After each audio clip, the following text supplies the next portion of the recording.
The most important question in planning a church is, what is a church? The most important question to answer when planning a church is, what is a church? If you want to plan a church, you need to know the answer to that question. What is a church? That's the most important thing to know when planning a church. What is a church? Do I need to say it again? The most important thing to know in planning a church is, what is a church? My friend Joshua was born in China. That's his English name, Joshua. And when he moved to Shanghai, to university in Shanghai, somebody shared the gospel with him and he became a Christian. And he graduated from university in Shanghai and he became an engineer and began sharing the gospel. And the Lord blessed Joshua's evangelism ministry, and people came to know Christ. And they would come to his house church and be baptized by his pastor, but because that house church was full, they couldn't actually join that little house church. And so instead, they would meet in Joshua's studio apartment there in Shanghai on Wednesday nights for a Bible study. And Joshua shared the gospel. More and more people came to trust in Christ. 5 people, 10 people, 15 people, 20, eventually 30, 35 people were meeting in Wednesday nights in his one-room studio apartment there in Shanghai for a Bible study. Praise the Lord. Well, Joshua decided, I think I want to go get a PhD in engineering, so I'm going to move to Singapore. And all the members of the Bible study said, well, no, you can't go to Singapore. You have to stay here and lead our church. And he said, this is not a church. We're a Bible study. And they said, no, this is a church. And he said, well, no, you need to find a church and find a pastor. And they said, well, you're our pastor. He's like, I've been leading the Bible study, but I'm not a pastor. Well, that situation right there is sort of like a church laboratory. What do you have to pour in to get a church? Poof, there's a church. Is that Bible study a church? Well, what makes a church a church? They were opening the Bible, they were reading and teaching from it, they were singing songs, they were praying. Does that make it a church? Well, that's the question every planter needs to know the answer to. What makes a church a church? Well, what did the Lutherans say? A church is a congregation of saints in which the gospel is rightly taught and the sacraments rightly administered. That's the Augsburg Confession. What do the Anglicans say? Very similarly, they say in the 39 Articles, a congregation of faithful men in which the pure word of God is taught and the sacraments be duly administered. The Presbyterians in Westminster Confession would say it's those that profess true religion and their children in particular churches which are more or less pure according to the doctrine of the gospel is taught and embraced, ordinances administered, and public worship performed.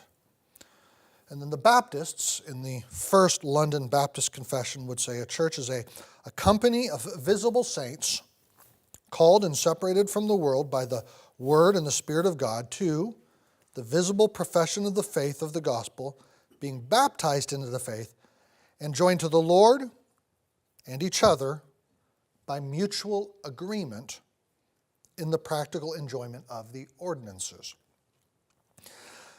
All 4 of these definitions, I would say, are basically pointing to the same thing, a congregation of Christians, the Presbyterians say, and their children, where the gospel's taught and where the ordinances or the sacraments are practiced. What I like about the Baptist definition is it adds that phrase, by mutual agreement.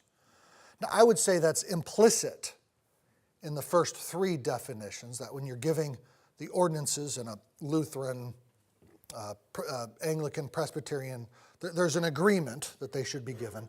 But I like the fact that the Baptist Confession makes that explicit by mutual agreement. Well, those are some of the historical answers given to the question, what is a church? Turn to Matthew 16. We're going to spend a little bit of time in Matthew 16 and 18, thinking about Jesus' instruction for what makes a church a church. In the first part of the chapter, Jesus warns the apostles not to trust the teaching of Israel's leaders. And then you see in verse 13, he says, who do people say the Son of Man is? And then he asks that question again in verse 15, who do you guys say I am? Jesus is interested in a what and a who. What is a right confession of who I am, and who of you know it? Right? Simon Peter's answers, you are the Christ, the Son of the living God. Jesus affirms Peter's answer on behalf of heaven. He says, my Father in heaven has revealed this to you. And then interestingly, Jesus says, verse 18, and I tell you, you are Peter, and on this rock I will build my church, and the gates of hell shall not prevail against it. I will give you the keys of the kingdom of heaven, and whatever you bind on earth shall be bound in heaven, and whatever you loose on earth shall be loosed in heaven. It appears that Jesus is giving Peter the same authority that Jesus just exercised with Peter, the authority to stand on earth and affirm right confessions and right confessors, a what and a who, on behalf of heaven. And notice Jesus says he's going to build his church on this rock. What is the rock? Well, historically, Romans Catholics would say, well, it's Peter, at least the Pope. Protestants, in reaction to that, say, well, no, it's Peter's confession. Most evangelical commentaries these days say, well, it's Peter, grammatically it's Peter, but it's Peter because Peter's confessing the right confession. Or as Ed Clowney, the Presbyterian theologian Ed Clowney puts it, the confession cannot be separated from Peter, neither Peter can be separated from his confession. Jesus is going to build his church on confessors confessing the right confession, right? And then he gives Peter these keys. Keys are a symbol of authority.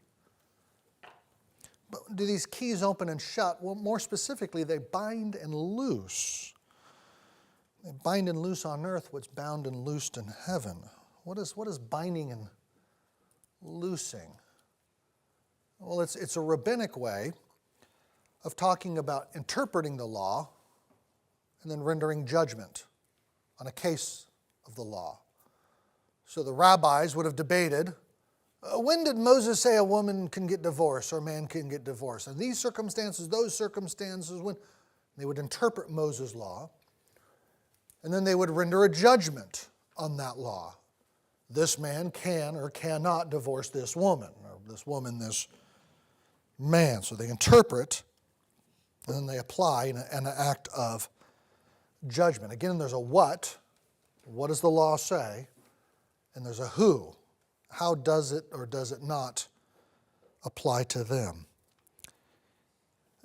The authority of the keys is the authority to render judgment on the what and the who of the gospel, who Jesus is. Let me say that again. The authority of the keys is the authority to render a judgment, to make a formal declaration on the what and the who of the gospel. Is that the true gospel? Is that a true gospel confessor that we're talking about? It's like what a judge does. Does a judge make the law the law? Well, no, they interpret the law. And then does a judge make a person actually guilty or innocent? Well, no, but they have a legal authority to declare somebody innocent or not, guilty or not guilty. And so it is with whoever's holding the keys. The key holder, be it an apostle or a church, which we'll get to in a second, does not create the gospel. Rather, they said, yes, that's who Jesus is. That's the true gospel. Nor does the holder keys actually make somebody a Christian. But they have a legal authority on earth to represent heaven, the kingdom of heaven, the rule of heaven. Okay, so in Matthew 16, the apostles are said to hold the keys. Does anybody else hold the keys? Well, turn to Matthew 18, where Jesus puts the keys into the hands of the local church. Look at verses 15 and 16. There's a dispute, a sinful dispute. A man's confronted a couple of times, first by one, and then verse 16 by a few more, so that a matter may be established by the evidence of 2 or 3 witnesses. Okay, we're in a courtroom-like setting here, right? And then the man still doesn't listen. Verse 17, tell it to the church. And if he refuses to listen even to the church, let him be to you as a Gentile and a tax collector. That is to say, somebody outside of the covenant community. And then, okay, on what basis is this action taken? Well, truly I say to you, whatever you, those of you with Dutch Bibles, I trust you can see that this is in the plural. Back in verse 16, it was in the singular, you. Whatever you, Peter, bind on earth will be bound in heaven. Now, it's in English, we would, Derek from Texas would say, y'all. Whatever y'all bind on earth will be bound in heaven. Whatever y'all loose on earth will be loosed in heaven. And most other languages, like the Greek, you can see that distinction there. Verse 19, again I say, okay, you don't understand? Let me say it again. Again I say to you, if 2 of you agree on earth about anything they ask, it will be done for them by my Father in heaven. There's that word agreement. They need to agree by mutual agreement. And what's the basis for all of this authority? By what basis do they all act? For where 2 or 3 are gathered in my name, there am I among them. Does that mean Jesus is there floating like a cloud, a mystical fog? I can feel him. Can you feel him? No, he's saying they speak for me. They represent my authority. My flag flies there. They're wearing my jersey. Notice there's no mention of pastors or elders in these verses. Our Presbyterian or Dutch Reformed friends would say, well, now ordinarily the pastors or elders represent the church when they're taking actions, but if you look at historical Presbyterian and Reformed theology, even writers like Bavinck would say, but the church possesses that authority. The gathered church possesses all authority. Now, where Baptists and Presbyterian or Reformed would disagree is whether or not the elders can exercise that authority on behalf of the church. But we all agree that congregations of believers possess that authority. And so it is here, the congregation, the gathered church, where 2 or 3 are gathered in my name, they speak for me. When they come together by mutual agreement, they speak for me. Jesus has authorized the local gathered visible church. Again, we can disagree on whether or not the elders independently can represent them, but we can all agree that Jesus has authorized the local church to stand in front of a confessor, to consider the confessor's confession, and to announce an official judgment on heaven's behalf. That's a true confession. That's a true confessor, or not. And it will do these things with the ordinances, which Jesus then establishes in Matthew 26, Matthew 16, Matthew 18, Matthew 26. He establishes the Lord's Supper, and then Matthew 28, in which he establishes baptism. We'll come back to that in a moment. But what I want to make sure you understand is the key-holding local church has authority, heaven's authority, not to make a Christian, but to declare who is and who is not a Christian, and what is not a true confession, which we do through, go back to those historical confessions of faith, which we do through preaching and the ordinances, or the sacraments. It's like this.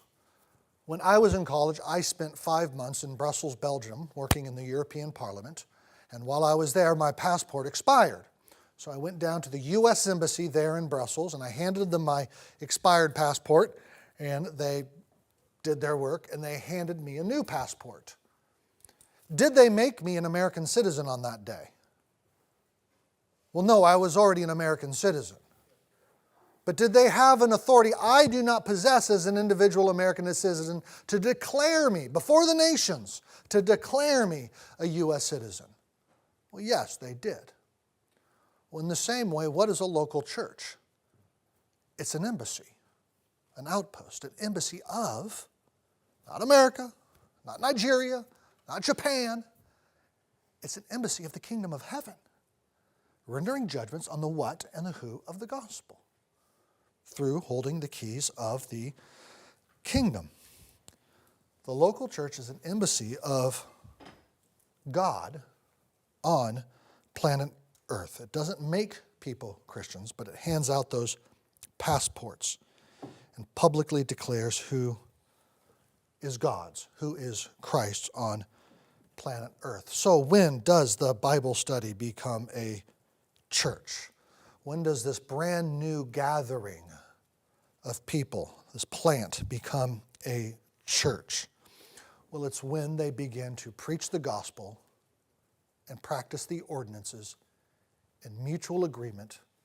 Yes, we are all Christians here. A company of visible saints being baptized into the faith and joined to the Lord and each other by mutual agreement in the practical enjoyment of the ordinances.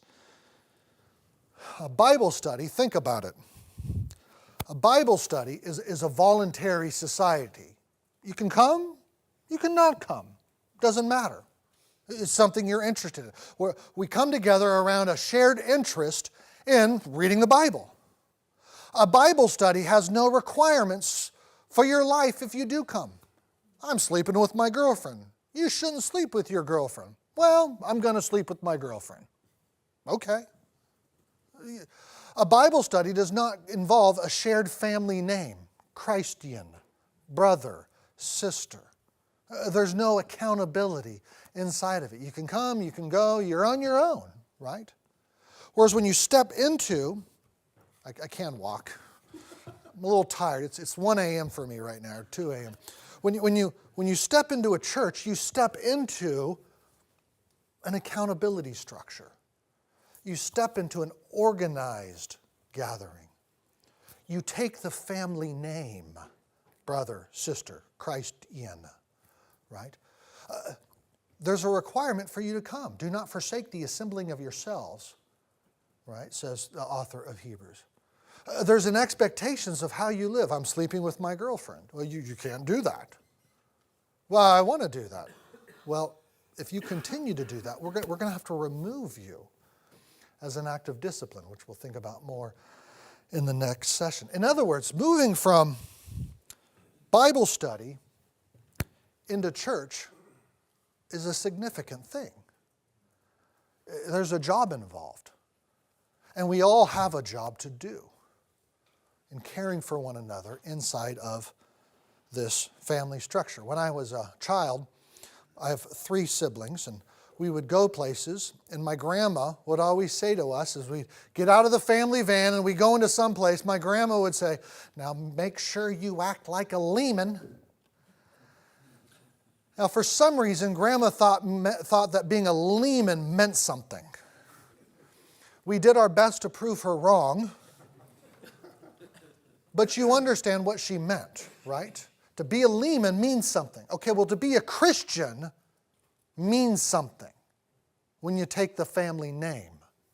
When you step from Bible study or conference into a church by mutual agreement. Notice I haven't said anything about even pastors so far. Finally, it's the church that makes the church a church. Again, if you go back and you look at old Presbyterian theologies, James Bannerman talks about a desert island with no elders, no pastors. The church still has all the power it needs to be a church because we are born again by Christ. So my own church, for instance, I'm a member of Cheverly Baptist Church. And it began in 2018. How did that happen? Well, there was 1,000 of us who were all members of Capitol Hill Baptist Church. And we were there on Capitol Hill. And about 100 of us lived out in this suburb, this Maryland suburb called Cheverly. And we thought to ourselves, there's no faithful church here in Cheverly. It would be great for there to be a faithful church in Cheverly, because our Cheverly non-Christian neighbors, they're not going to drive down to Capitol Hill on a Sunday morning. And so it just feels like a world apart. So we would love to have a church here that we could invite them to. So 3 of us who are elders at Capitol Hill Baptist Church talked to John. John was an associate pastor who was thinking about moving to Texas to plant a church or become a pastor in Texas. We said, Texas is enough churches. We want you to be a pastor here in Cheverly. Would you be interested in considering that? And he talked to his wife, and they agreed. Well, let's think about planting this church in Cheverly. So 3 elders and 1 lead elder, John, lead pastor, John, went to the elders of Capitol Hill and said, we'd like to plant a church in Cheverly. And they said, that sounds wonderful. And so we went before the whole church and said, a bunch of us live in Cheverly. We'd like to plant a church. So if you're interested, why don't you come talk to one of the 4 of us about being involved? Over the fall, that was in the summer, in the fall, we had a series of Sunday night gatherings in which we called them information meetings, in which we told anybody who wanted to come about what we would be doing and how we would be the same as Capitol Hill Baptist, but maybe a couple of ways would be a little different than Capitol Hill Baptist, and how we thought it would work. And we just shared a lot of information of what would happen with this church plant.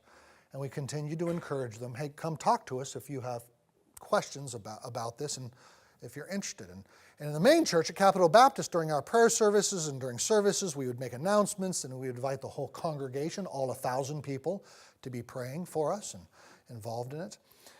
And then finally, we said to them, listen, if you're ready to commit to this, come tell one of the 4 of us that you're ready to commit. And we'd have private conversations with all of them who were members of Capitol Baptist, making sure they understood the gospel, making sure we were all on the same page about that. And then finally, that was in the fall, those information meetings on Sunday night. Then in February of the following year, we had what we called dress rehearsals at a school building in Cheverly, in our little suburb. And about 60 to 70 people joined us, and from Capitol Hill Baptist, plus 3 people who were from some other church, but almost everybody came from Capitol Hill, from the mother church. And we preached, we prayed, we sung. We treated the first 3 Sundays of February like an ordinary church service, but we didn't take the Lord's Supper. And we did not open it to the public. We only opened it to those people who were committed to joining together with us. So we did that for 3 Sundays. And then on the 4th Sunday, at the very end of the service, we'd been talking to the people, and we'd shown them all a confession, and we'd shown them all a constitution, and we'd all shown them all a covenant, those 3 documents, a confession of faith saying what we believe, a covenant saying how we will live, and a constitution, which is our word for talking about this is how we're going to be organized and how we make decisions together. And we had those 3 documents, and we'd been sharing them with people for several months, and they'd given us feedback, and we'd agreed on, okay, it's going to be these 3 things, which would define who we are and what we believe. So on that 4th Sunday in February, we invited them all to come. We went through all of the steps of an ordinary service, and at the end, we took the Lord's Supper. By taking the Lord's Supper, we understood ourselves to be constituting as a church by mutual agreement. And then after we took the Lord's Supper, we next voted on the confession, voted on the covenant, voted on the Constitution as a way of kind of embodying what we were doing in the Lord's Supper and constituting as a church. At that point, I then nominated John Joseph to be our lead pastor, and we all voted on John. And then he nominated the other 3 guys to be elders, and then they voted on us as elders. And at this point, we had a church and a rightly ordered church with elders. And notice the order in which we did that. We did that very deliberately. First the church, and the elders of the church. And at that point, we celebrated. Here we are, Cheverly Baptist Church. No longer just a plant, but a real, bona fide church. Taking the Lord's Supper and then moving forward in baptism. A company of visible saints being baptized into the faith and joined to the Lord and each other by mutual agreement in the practical enjoyment of the ordinances. So what happened to Joshua Shi in Shanghai?